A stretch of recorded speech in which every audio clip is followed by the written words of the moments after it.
And we're here with my good friend, Cody Dekoff, or as most people know him, Chicago farmer. And just to get it out of the way, we love those guys.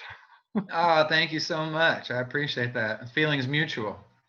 Well, it's good to see you. Wish we were seeing you in person, but that's just kind of where we're at these days. And I so know. the good thing is this is part of a very special thing that our mutual friend John Taylor's putting together that you're going to be a part of, and people get a chance to see you one more time online. I know that you've been doing some of that, and how's that been going? It's been going pretty well. I'm not the most tech savvy person in the world, but I figured out how to use a cell phone and point it in the right direction. And I play guitar right-handed, and I even look like I'm playing guitar right-handed, which a lot of people, it makes them turn into left-handed guitar players somehow or something. I don't know. It's wacky, but I figured it out, and it's obviously not the same, but hey, it's something, man. You know, And and and I it, think it's and good for it, the family. it's the next best thing, right? Yeah, yeah. I mean, it's something. Well, for the few people that may be watching this that are not familiar with you, give us a little bit of your path as a musician, how you got to be where you're at today. Yeah, I started writing poems and stories and stuff in high school study hall in Delavan, Illinois. Population not very many, and after Not I played, actually, yeah, not actually what you claim. yeah, it's give or take depending on who you ask. Really little population, but it's indeed a small town. So I started writing, and then I did some detasseling, and I got a guitar, and I started putting the poetry in motion that I was writing in study hall. And after I played both bars and the Legion Hall and every backyard or garage in Delavan, Illinois, I decided to hit the road and see what else was out there. And that's what I've been doing, taking my poetry and my guitar anywhere that they'll let me go, pretty much. And I know you spent some time up in Chicago for a while, Yeah, which is essentially where the Chicago part of Chicago Farmer came from, right, right. and, and kind of did a band thing along the way. Yeah, I started out as a band, actually a little garage band, and we were too loud for the garage in Delavan. Too many complaints, so we became a basement band. But when I when I when I left home, though, when I left Delavan, I really just was just pretty much me and the guitar every night. I dibble dabbled with starting some bands, but really it wasn't until this year, 2020, where I really rode full time at the band.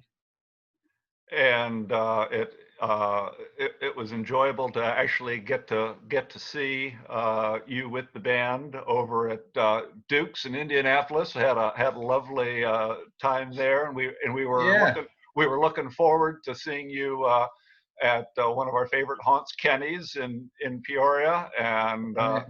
and that just didn't happen as the result of all of this. Yeah, we got to play a few gigs in late December, and then I hit the road with a God Snyder in January, and then I released my new album in February. So we at least got February and half of March to be in a band. I got to be in a band for a month and a half at least, so that's not bad. So, it's probably enough. It's probably enough for some people. But it was a fun month and a half, man. We were really on a roll, and we were actually in Colorado when things started getting serious in early March. And we had 3 days off in Boulder to just kind of bum around and hang out. And that's when it started really getting serious. So to be that far away from home, four guys in a van in a little hotel lodge, it was a little crazy, but we made it home and safe and sound, and been here ever since. And I think like a lot of musicians in your situation, that's what you do. Uh, Yeah.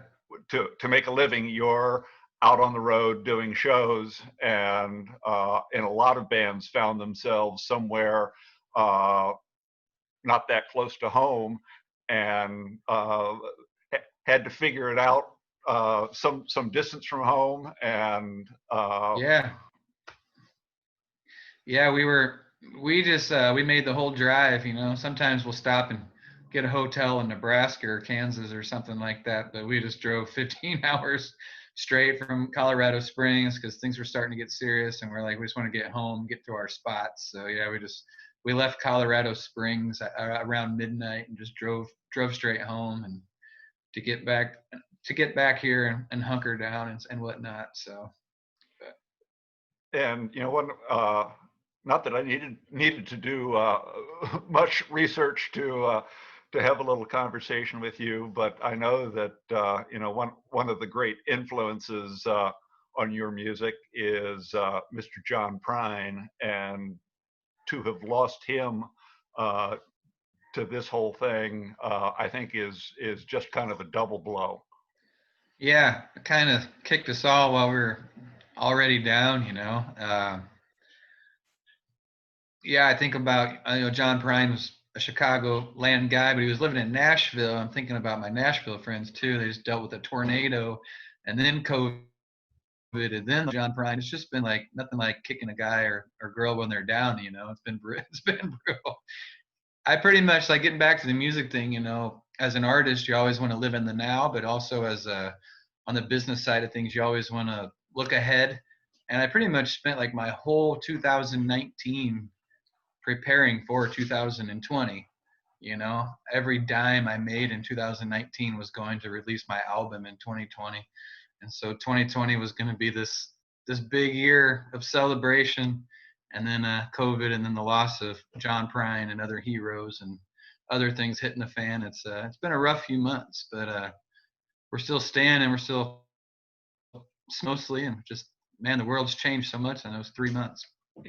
And that's probably one of the things I think that maybe a lot of the fans don't necessarily understand is when you uh, when you come out with a new album, um, you really have to figure out how many to make, in what format, and all of that. And so you have this thing and you're feeling good about it, and you go, let's order this many, right? Yeah. Yeah, I mean, yeah, we made the album in February of 2019, and then pretty much after I hit the road after that. So yeah, I paid for the recordings, paid for the CD and the vinyl pressings, and then of course you pay for a publicist, and then you pay a radio person to do your radio campaign, and so yeah, it's pretty much there's a lot that happens behind the scenes, and really an album is like a big release, you know, whether it's a movie or if it's artwork. It's yeah, we pretty much prepped all year for 2020. So it is what it is. You know, a lot of people are had their album releases like in the last couple of weeks where they couldn't tour at all. So I'm grateful at least I could get out there for a month and a half. Yeah, and the good thing is you still have the music. Yeah, The bad thing is you still have the inventory. But you know, yeah. how how's that going? I know I see a lot of different artists saying, "Hey, you can still buy the merchandise online." And how's that going? It's going pretty good actually. Our mutual friend Alfred from Grindstone in Peoria, who did my website. She hooked me up with a store really quick where I could sell records way more easily than I could before, and in a timely manner, and it made it easy for me. So yeah, the orders are coming in, and I'm just about once a week I go to the post office and put my mask and my gloves and mail out a big pack, and then I make sure I only try to go once a week because I don't want to get around too much. So, but it's been a huge help, and things like I go live every Friday night, usually from somewhere, and like a lot of the artists who are performing in Bishop Hill for the Play It Forward, a lot of us, our fan base is small, but they are mighty, man. They are very dedicated and very generous, and so my heart goes out to them. And people like John Taylor, who even in a pandemic is working hard and doing everything he can to make the music go on. And it's just from a musician standpoint, it's just I'm so grateful this could be a lot worse, and a lot of people are hurting a lot worse than we are. So. And John Taylor is the kind of guy that even if the only thing that it did was made more music, I think many musicians would be in. But of course, being John Taylor, he's trying to figure out what can I do for musicians, and I think that's why he very very quickly filled up the dance card, because he's a guy that loves people, loves musicians, and it just makes it that much easier to do. Yeah, every time I go to the Commons in Bishop Hill or anything he's involved with, it's very community related, and I love that. He really does a lot of things just for the community. He's a very selfless human being, and seeing a lot of and the soup's usually pretty good. Yeah. Oh yeah. Potluck. I'm gonna miss the potluck. That's for sure. And you talk plus about plus he's giving me an excuse to get out of my house and go for a country drive, so I'm looking forward to that. I really am. We actually went up and carried out from Tom's place across the street, just again nice. to go out and have a little drive. It's just good to get out of the house a little bit. And I think when I was chatting with you about setting this up, you said you were getting projects done around the house. I think that's a common theme going on. Yep, today was gutter day. Gotta have them. cleaning out the gutters from all the rain and all the tree leaves and all the other dirt and sticks out of there. So that was today's project. Well, you talk about your fan base, and part of that is you have the Facebook group, the Village, and that's a great demonstration of that fan base. And I love Jason Scher post set lists with notes, and you can read those notes. Once you see Pittsburgh merge, you know exactly what was going on at the show, and I think that demonstrates that you are more than a singer of songs. That the songs really become melodic stories, and I think that's one of the things that makes you the unique artist that you are. Well, thanks. Yeah, and Jason's like another one of those guys where he's not really getting anything monetarily to run my fan page. He just does it for the love of music and for the love of the community. And he's been to Chicago Farmer shows and met the people there and sees there's something going on here that's kind of unique and fun. So he just kind of does it on his free time, just because he likes to support artists and music and everything like that. So yeah, there's so many good people on our side. It's great to have. When he writes those set lists, it really challenged me because I can't play the same song every night now because the set list is being everywhere. So I got to get creative, and I can't play the same show, 2 nights in a row because somebody's gonna tell everybody what I played, So it's been fun for me. I've been digging back every Friday. I do my live stream, and I've been digging back to songs that I wrote in like 2003, 2004, So it's been fun out some polish off some things. I almost find that as a fan of a lot of different artists, that becomes its own challenge. Is in the old days, as we'll refer to them, you said, "Oh, Chicago Farmer's coming to town. We got to make sure we go see him." But now there's more opportunities to see so many of your favorite artists because they're all doing things. And I've got some musical friends that are doing like a daily thing, and you feel bad missing that daily thing, but the gutters still need to get cleaned, right? Absolutely. Yeah. The one good thing about this, usually if you do it like from Facebook, if you missed it, you can go back and watch it, it's still there, but if you want to watch it live, you got to watch it live, of course. But yeah, and that's very true. But it just feels like you're more connected to the community when you can scroll the comments as the thing's happening, and Yeah, No, I think I have at least one friend who's claimed it like each day of the week, you know. Yeah.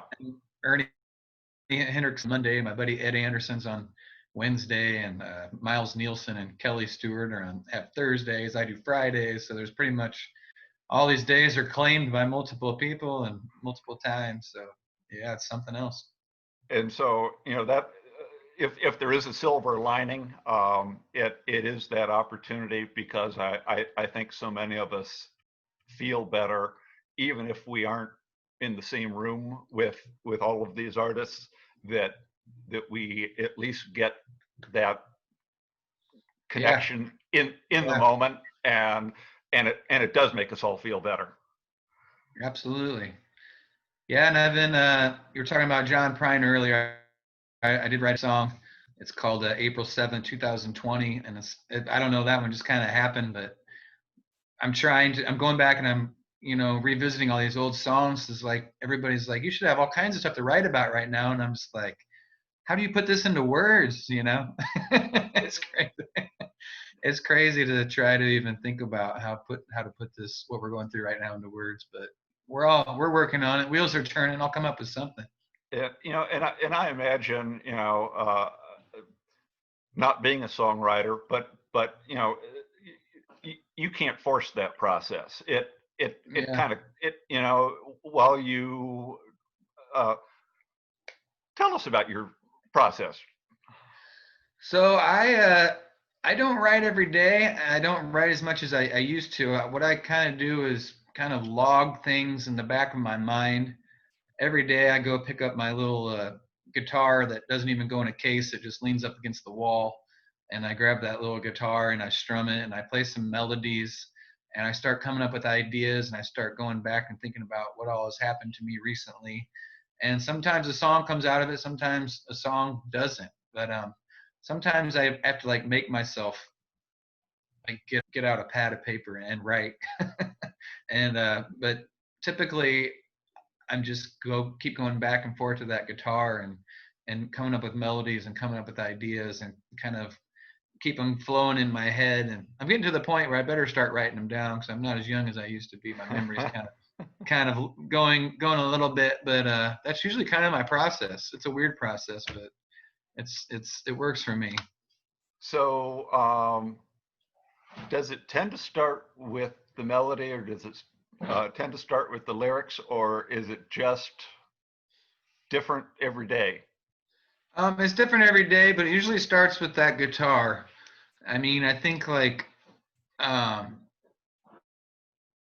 like work my song "Working on It." I was just playing the guitar and just the phrase "working on it" came into my head, and I started singing working on it.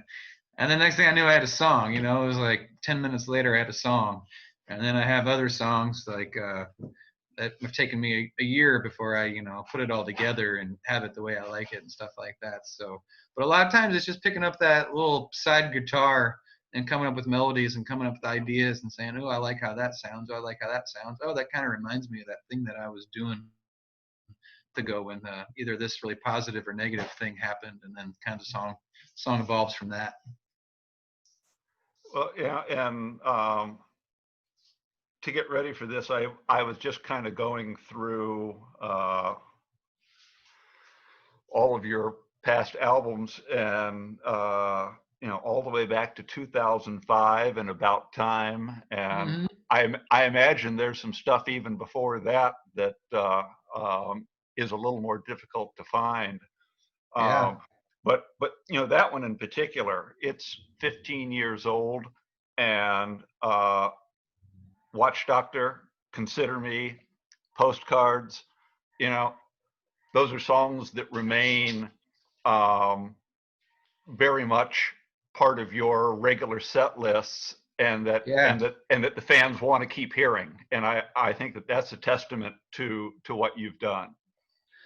Yeah, and that goes back to my bass too, because like people are just now finding out about me in the last couple of years with some of my latest releases, which is great. But people don't realize I've been doing this for a long time, and a lot of those people have been with me, the whole journey pretty much. The people that know the song "Watch Doctor," "Consider Me." Those are some of my biggest requests still, and yeah, a lot of the hardcore folks those are the ones that they want to hear. So and that means a lot that they kind of still stand true, stand the test of time, I suppose. They still kind of hit home and can relate after all these years, And which is what you want. Absolutely. And one of the things I think I've seen a couple of times on the Village and uh, referred to, not necessarily about you, but just about going to shows in general, is uh, how much we wouldn't mind paying $13 for a beer and the opportunity to be there in person, because Yeah. it just um, it just feels so different, and Yeah. we wish we could be there, and we can't. And so that, I guess that's one more reason that at least we have people like John Taylor doing this for us.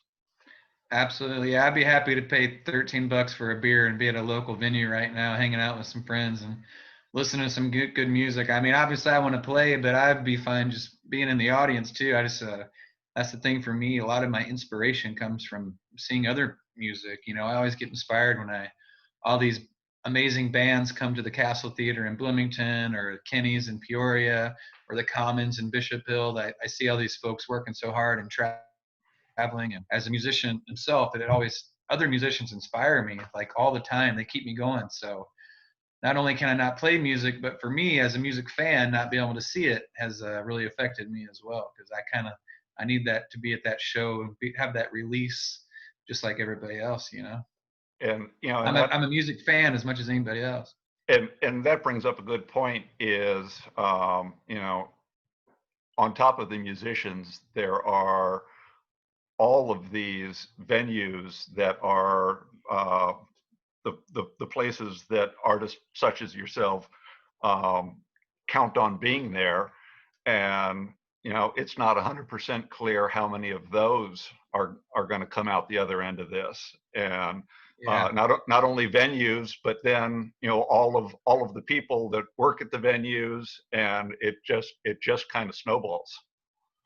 Yeah, I mean, you look at the castle here. I mean, there's security and there's marketing and there's promotions and there's bartenders and there's maintenance people. It's so many things. And like some venues, if you serve food, for instance, you can at least maybe stay alive. You can function, you can get by. But just a straight up music venue, that doesn't have options of a curbside pickup or anything like that. It's pretty much just revolves around the musicians and the staff and selling some beers and ticket sales. So I hope we can turn a corner here soon and get back to opening the doors to some of these venues, even if they can only let 50 people into an 800 capacity theater. I hope that we can at least get back to opening the doors and getting the shows going on, and so those folks can stay in business, because without the music venue, I wouldn't be here. That's the reason why after I played both bars in Delavan and the Legion Hall and the backyards and the garages, I went out to find music venues. That was my quest, and I found so many great ones, and now their doors are closed, and I hope they stay open. I hope they can come back open. And I hope they do too. I can't wait to see you again live and in person. But we do get to see you from your living room on Fridays, and Yeah. we get to see you as part of this Play It Forward out of Bishop Hill, and I think everyone's looking forward to that as well. I appreciate your time today, and Yeah. we'll look for you then. And best of luck until we get to see you in person, my friend.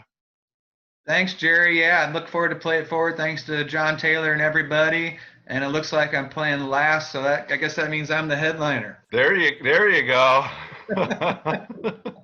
Take care, All right, y'all. Take care. Thanks so much. Take care. All right. See ya.